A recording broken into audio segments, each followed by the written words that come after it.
इस वीडियो को एक सिंपल से क्वेश्चन स्टार्ट करते हैं। अगर तुम चाय सिर्फ अपने टेस्ट के लिए पीते हो तो ठीक है, बट अगर तुम चाय अपने फोकस बढ़ाने के पीते हो तो तुमने शायद गलत ड्रिंक चूज कर ली है। मुझे मालूम है ये सुनकर काफ़ी लोग ऑफेंड होने वाले हैं, क्योंकि इंडिया में चाय सिर्फ ड्रिंक नहीं, बहुत बड़ा इमोशन है। लेकिन मेरी पूरी बात सुन के जाना भाई, मैंने खुद एक्सपीरियंस किया है। जब मैंने कॉफ़ी पीता हूँ ना तो मेरा फोकस जेन्युइनली बढ़ जाता है। पहले मुझे लगा कि मेरा ये इल्यूजन है, फिर बाद में मैंने क्यूरियोसिटी में रिसर्च करी और मुझे कॉफ़ी के बारे में ऐसी चीज़ें मालूम पड़ी। कॉफ़ी के लेकर मेरा नज़रिया ही बदल गया। कॉफ़ी सिर्फ नींद नहीं भगाती है, वो तुम्हारे ब्रेन के सिस्टम को टेम्परेरी चेंज कर देती है। मैं ये नहीं बोल रहा कि कॉफ़ी बहुत मैजिकल ड्रिंक है। अब तुम 4 घंटे की नींद ले लो और कॉफ़ी पी लो और तुम सोचो तुम्हारी ज़िंदगी बदल जाएगी, ऐसा कुछ भी नहीं होने वाला। लेकिन तुम्हारी एक्सरसाइज, स्लीप और ओवरऑल तुम्हारा दिनचर्या बढ़िया है तो तुम्हारे लिए कॉफ़ी बहुत बढ़िया टूल हो सकती है। तो इस वीडियो में मैं कॉफ़ी के ऐसे 5 इफेक्ट बताऊंगा जिसको मैंने खुद रिसर्च करके पता लगाया है। सबसे पहले एक सिंपल सा क्वेश्चन, कभी सोचा है तुम जो इतना सुबह सुबह फ्रेश उठते हो और रात होते होते तुम्हारी बॉडी बहुत हैवी हो जाती है ना? इसका जवाब कॉफ़ी के अंदर नहीं है, तुम्हारे ब्रेन के अंदर है, और इसका जवाब है एडेनोसिन।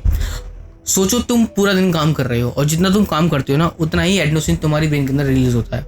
एडेनोसिन का काम है तुम्हारे ब्रेन का ये सिग्नल पहुंचाना कि भाई अब बस हो चुका है, मैं थक चुका हूँ। अब एंट्री होती है कॉफ़ी की।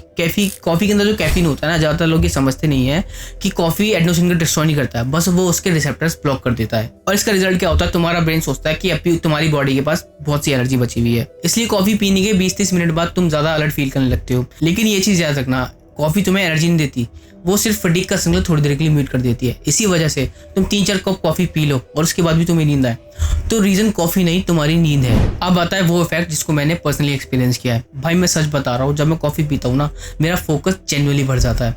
जब मैं अपना कोई इंपॉर्टेंट काम कर रहा होता हूँ या फिर अपने बिजनेस का अकाउंट देख रहा होता हूँ ना, तो मुझे मोबाइल की नोटिफिकेशन, बैकग्राउंड नॉइज बिल्कुल डिस्ट्रैक्ट नहीं कर पाती है। मुझे लगा सिर्फ ये मेरे साथ हो रहा है। फिर मैंने रिसर्च करी और मुझे पता लगा कैफीन, डोपामिन और न्यूरोफेराफ्राइन, अब मुझे मालूम नहीं ठीक से प्रोनाउंस नहीं कर रहा हूँ, इन दोनों की एक्टिविटी ब्रेन के अंदर बढ़ जाती है कैफीन पीने से। ठीक है, ये दोनों केमिकल अलर्टनेस और अटेंशन से जुड़े हुए हैं। इसी वजह से कॉफी पीने के बाद तुम्हारा ब्रेन कई देर तक फोकस के साथ काम कर पाता है। लेकिन एक वार्निंग है, कॉफी तुम्हें फोकस देती है, डायरेक्शन नहीं। अगर तुम कॉफी पी के इंस्टाग्राम चलाओगे तो तुम्हारा पूरा फोकस इंस्टाग्राम पे चला जाएगा। इसलिए याद रखना, कॉफी तुम्हें सिर्फ एक्सेलरेशन देती है, स्टीयरिंग व्हील अब भी तुम्हारे हाथ में ही है। कभी नोटिस किया है, कॉफी पीने के बाद तुम रिप्लाई थोड़ा जल्दी दे पाते हो या गेम के अंदर तुम्हारा रिएक्शन टाइम बेटर हो जाता है? ये सिर्फ फीलिंग नहीं है, कई स्टडीज में ये मालूम पड़ा है कि कॉफी पीने के बाद तुम्हारा रिएक्शन टाइम बेटर हो जाता है। मतलब ब्रेन इंफॉर्मेशन जल्दी प्रोसेस करता है। इसी वजह से कई एथलीट्स कैफीन स्ट्रेटजी यूज करते हैं। बट इसका मतलब ये नहीं कि कैफीन तुम्हें जीनियस बना देगी। कॉफी बस तुम्हारे ब्रेन को ज्यादा अलर्ट मोड में डाल देती है। एक ऐसा फैक्ट जो मुझे पर्सनली कभी बिलीव नहीं हुआ, कॉफी पीने के 20-30 मिनट बाद थोड़ा बेटर फील लगता है। हालांकि ब्लैक कॉफी इतनी टेस्टी नहीं है। रिसर्चर्स में बताया गया है कि कॉफी डोपामिन सिस्टम को इन्फ्लुएंस करती है। डोपामिन को लोग हैप्पी केमिकल मानते हैं, लेकिन असल में डोपामिन रिवॉर्ड और मोटिवेशन का पार्ट होता है। और इसी वजह से कॉफी पीने के बाद लोगों को काम शुरू करना थोड़ा आसान लगने लगता है। और एक इंटरेस्टिंग चीज़, कई लार्ज पॉपुलेशन स्टडीज में देखा गया है जो कॉफी ड्रिंकर्स होते हैं ना, उनके अंदर डिप्रेशन का रिस्क भी काफ़ी कम होता है। लेकिन एक बात क्लियर है, कॉफी डिप्रेशन का ट्रीटमेंट नहीं है। अगर किसी को क्लिनिकल डिप्रेशन है तो उसको डॉक्टर ही ठीक कर सकता है। अब आता है वो इफेक्ट जिसने मुझे पर्सनली सरप्राइज किया है। रिसर्च में ये चीज़ बार बार देखी गई है, जो लोग मॉडरेट कॉफी ड्रिंकर होते हैं ना, उनके अंदर पार्किंसंस, अल्जाइमर जैसी डिसीज का कम रिस्क देखा गया है।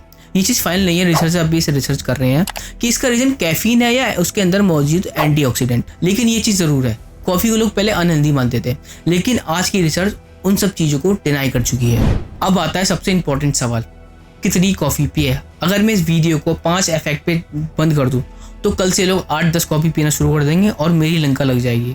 एक हेल्दी एडल्ट के लिए 400 ग्राम कैफीन इनफ है। ये लगभग 3-4 कप ब्रूड कॉफ़ी के बराबर होता है। लेकिन अगर तुम्हें कॉफ़ी पीकर एंग्जाइटी हो, हाथ कपकपाए और हार्ट बीट तेज हो जाए तो तुम्हारे लिए ये डोज ज़्यादा है। और एक चीज़ जो कॉफ़ी को लेकर कई लोग गलत करते हैं, सोने से 2-3 घंटे पहले कॉफ़ी पी लेते हैं, फिर बोलते नींद नहीं आती। इसलिए आफ्टरनून के बाद कॉफ़ी अवॉइड करना नेसेसरी है। अगर तुम्हें बेटर फोकस, बेटर अलर्टनेस और प्रोडक्टिव काम करना है तो चाय की जगह एक बार ब्लैक कॉफ़ी जरूर ट्राई करना। मुझे पर्सनली डिफरेंस फील हुआ है और शायद तुम्हें भी हो। इसलिए फॉलो करो, क्योंकि हम यहाँ पे ब्रेन को ट्रेन करते हैं, मोटिवेट नहीं।